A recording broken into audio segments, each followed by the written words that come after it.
Welcome back to Equine in Theory, the podcast all about positive reinforcement pony things from your fellow amateur, Jill. We are back with episode number 3. This podcast is rocking and rolling straight downhill because, boy, do I have some allergies. And my nose is severely clogged, so I hope that you guys can tolerate some nast because I'm feeling it. I've been waiting all week to film this podcast. It's currently 9:45 Monday night, and, I'm trying to stick to my schedule, post it on Tuesdays.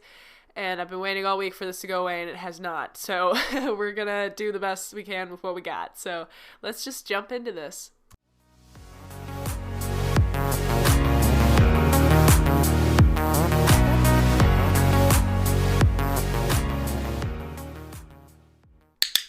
Did you catch that? For those of you who don't know what a clicker sounds like, that's what it sounds like. So when I first heard of clicker training, I thought it was absolutely asinine. I was like, why on earth are you carrying around this little box? You stupid people with your treat pouches, what is going on? And, yep, I've been humbled. Those people that were doing it way back in the day knew a lot more than I did. And now my little arrogant self has taken a seat in the past, and we are open-minded to new information now. So, in short, the point of the clicker is to simply enhance communication. We want to be as clear and concise to our horses as possible, and the clicker does that in 2 ways. It tells the horse exactly which behavior they've done correctly, and it tells them that food is coming. So this is super beneficial because if the horse knows that the only time he gets a treat reward during training is after he hears that click, the horse has absolutely no reason to be all over you or mugging you or trying to get treats all the time because he knows that the only time he gets them is when he hears that click. This also prevents the horse from looking at you the whole time you're working and waiting on you to make a move into your treat pouch and give them a treat. So that would be in a scenario where you're not using a clicker. The horse is looking for a cue to tell them that they're about to get a treat. So the clicker bypasses all of that, and it also provides accuracy. So if you're accurate with the clicker, it can really help enhance your training because you're communicating to the horse that what they've just done, that at the precise moment of the click is what is earning them a treat. So if you click too early or click too late, you may be blurring the lines a little bit. But don't worry, the training is very forgiving. As long as you work on your timing, you will have little to no problems. So with having the clicker, when you're working on, say, a liberty circle, if the horse is out trotting around you pretty far away from you, you would like to be able to stay where you are, and when the horse does something that you just love or that has exceeded the duration that you wanted, you click, and then the horse can stop and you can fool around in your treat pouch and then go give them a treat. Whereas if you weren't using a clicker, you would just wait for them to do what you want, and then you would try to intercept them, have to go give them a treat at the moment that they've done something correctly. So the clicker buys you time, and I don't see why there's a problem with that. I like to have time to mess around in the treat pouch and not be rushed, and I certainly don't want to be running after my horse in a liberty circle. So beyond all of that, there are some principles that I would like to cover. But first, let's have a word from our sponsors. So, first thing that we need to talk about is a primary reinforcer. So, in short, a primary reinforcer is a biological need. It's not something that's learned or conditioned. It's like food, water, social interaction, that sort of thing. So, those are things that the organism or horse knows he needs, and he didn't have to be taught that. So, food is primarily reinforcing for the horse. So that's why we like to use treats in training. Relief from pressure or discomfort or pain is also a primary reinforcer. That's why negative reinforcement works. So that's a primary reinforcer. Secondary reinforcer is the next step up the ladder, so to speak. So the secondary reinforcer is something that has been so strongly paired with a primary reinforcer that it almost carries the same value as the primary reinforcer. So an example for humans would be money.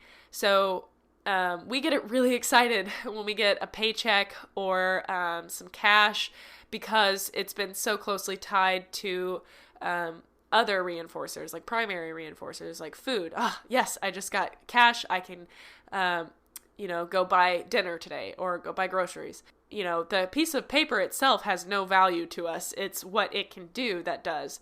And the same is can be said for clickers. And clicker training for horses, the clicker is a secondary reinforcer because it gets so closely tied to the primary reinforcer, which is the food, that it becomes reinforcing itself. That's not to say that you shouldn't still follow it up with treats, but it is still reinforcing. And the reason that I say that is because I wouldn't want my horse to be wondering whether or not the click is going to earn him a treat or not. That just creates some unnecessary uncertainty, in my opinion. I want my horse to trust that when I give him a click, he's going to get a treat and not just be like, okay, well, sometimes I get one, sometimes I don't. I want my clicker to be a very strong form of communication, not potentially confusing. So that's why I always follow it up with a treat. Or, if your horse isn't necessarily a treat horse, you can use grain or alfalfa pellets or something that the horse likes. And if your horse is really, really into scratches, you can also clicker train with scratches. Zoe doesn't particularly like them, and Mac is dealing with some ulcers, so his skin's a little sensitive. So neither of them are scratch candidates at the moment. So yeah, I'm keeping it to food. It's not difficult for me to do, and I don't have a problem with it. So that's what we're doing. But the next thing that I would like to talk about is an event marker or bridge signal. So that's what the clicker is. It marks the event and it bridges from behavior to reinforcer. So again, buying time and connecting the behavior to the reinforcer without you having to rush over to the horse and give it immediately. Or, even if you're standing in their stall or outside their stall working in protected contact, anything like that, you still have to time it right if you're not using a clicker. And it's just much easier to have the clicker in your hand, the animal does the right behavior, click, and then you can reach into your pouch and give them a treat. I just find that way more clear and I don't know. Just it's like a better cycle than just trying to rush around. So it is also really beneficial for working on small movements. If you're working with a horse that's kind of difficult to get to back up, you can ask them to back, and if you see their chest muscle twitch because they're bracing to back up, you can click for that.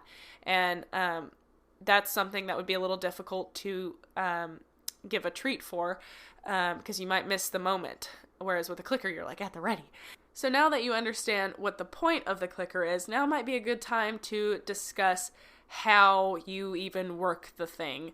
So with a clicker, you want to do something called charging the clicker or installing the clicker, as if the horse is a computer. But what you want to do first, really, the most important thing is to do some research and read some articles, read some books, watch some tutorials, and this will really, really help both you and the horse be set up for success, because just as easily as you can slip into creating problems with negative reinforcement, you can with positive reinforcement. They're both effective and safe forms of training, but you still need to have some level of education before you just go run and do it. Most of us wouldn't just go grab a horse without any prior knowledge and try and work with it. Most of us have trainers or research it a little bit first, and the same applies to clicker training.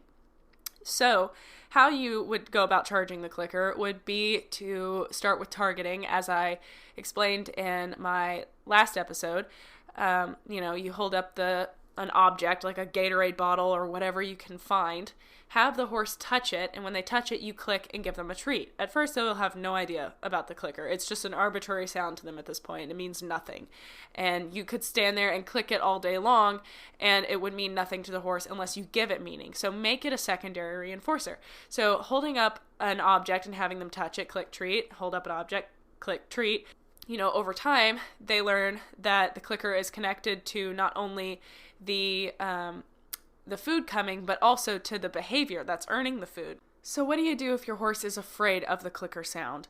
Well, there are a few ways that you can go about it, but the easiest is just to use a different marker signal. You can use a mouth noise, or you could snap your fingers, or you could have a flashlight and flash a light. Really, anything can be a conditioned reinforcer or a secondary reinforcer to the horse. You just have to make sure that it's not something that's going to get confused with another signal. And typically, clicker trainers advise against using words as markers because we have so much inflection in our voice. And especially when you get excited and your horse has done something brilliant, you're like, good boy! And, sometimes if it's not great, you'll be like, good. So, that's a big difference in how you say it. And for an animal that doesn't really speak English, it can be confusing. So that's why we stick to a noise that's consistent every time. And, for cues are a little bit different because you're not necessarily troubled with excitement and you can be more consistent with, saying calm or head down or target or touch. I'm pretty good about keeping mine consistent every time I give a cue, but I don't know. I find that it's better to have a specific sound dedicated for your marker signal, be it a clicker or a mouth sound, that just allows for more clarity, and the horse isn't wondering did she say good? Can I stop now? What's going on? I don't understand. The last thing that I want to talk about is how the clicker is affected in the brain. And I'm going to be pulling some of my information from Reaching the Animal Mind by Karen Pryor. It's an amazing book. I highly recommend that everyone read it.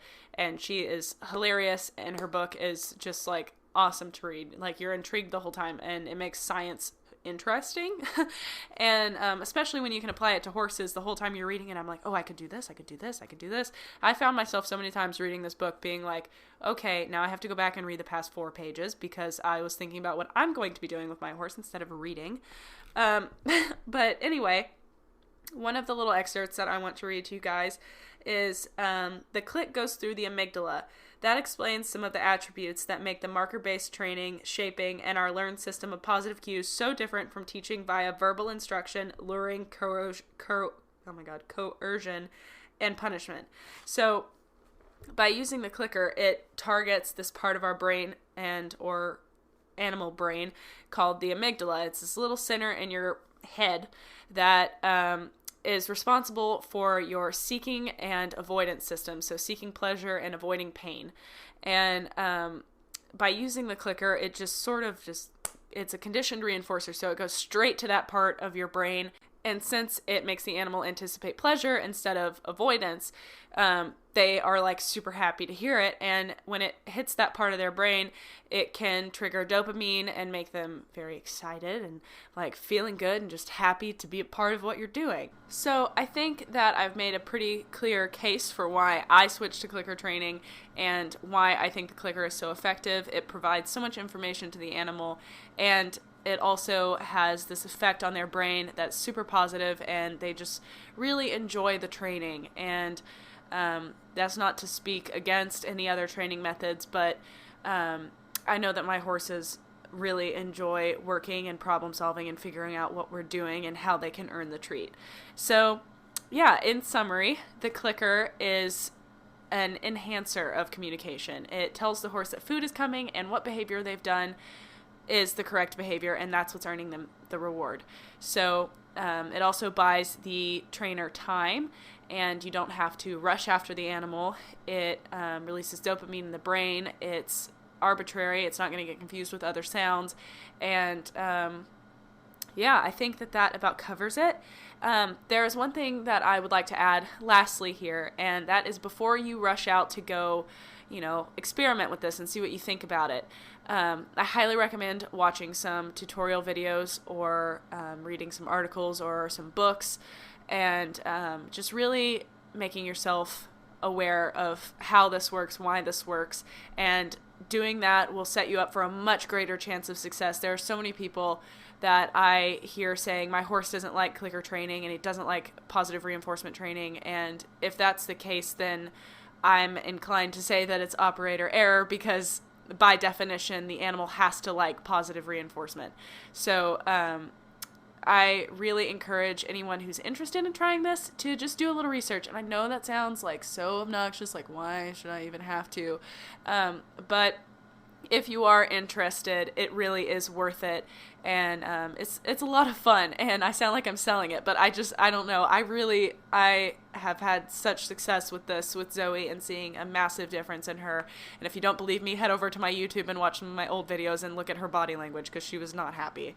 And yeah, so I have a very helpful page on my website, or my entire website really should be helpful. I have a glossary page, a resources page, a blog, and I have a blog post specifically talking about what the point of the clicker is. That's much more concise than this, and it's a pretty easy read. So I made that website because when I started clicker training, I had a really hard time finding useful information, and in a way that made sense to me. There's so much out there, and I just wanted to add to that and have a place where everything just was sort of there and made sense in an easy to follow way. So I made it for an amateur clicker trainer or somebody who has never done it before and is just thinking about doing it. I tried to make the information as accessible as possible, and I'm adding to it all the time. So be sure to check out my website, and yeah, and you can also check me out on YouTube and Instagram. All of my handles are Jet EquiTheory. I also have a Facebook page where I regularly share like articles and stuff that I find interesting. And yeah, I think that about concludes this podcast. I hope that you guys enjoyed it and that it was informative, and now you have a better understanding of why clicker trainers train with a clicker and a stupid fanny pack or treat pouch or whatever you call it. I was recently alerted that the word fanny in the UK is not the same as it is in the US, so for anyone listening that is not from America, when I refer to a fanny pack, I'm referring to like a hip pack, like a waist pack. Not the derogatory term for lady body parts.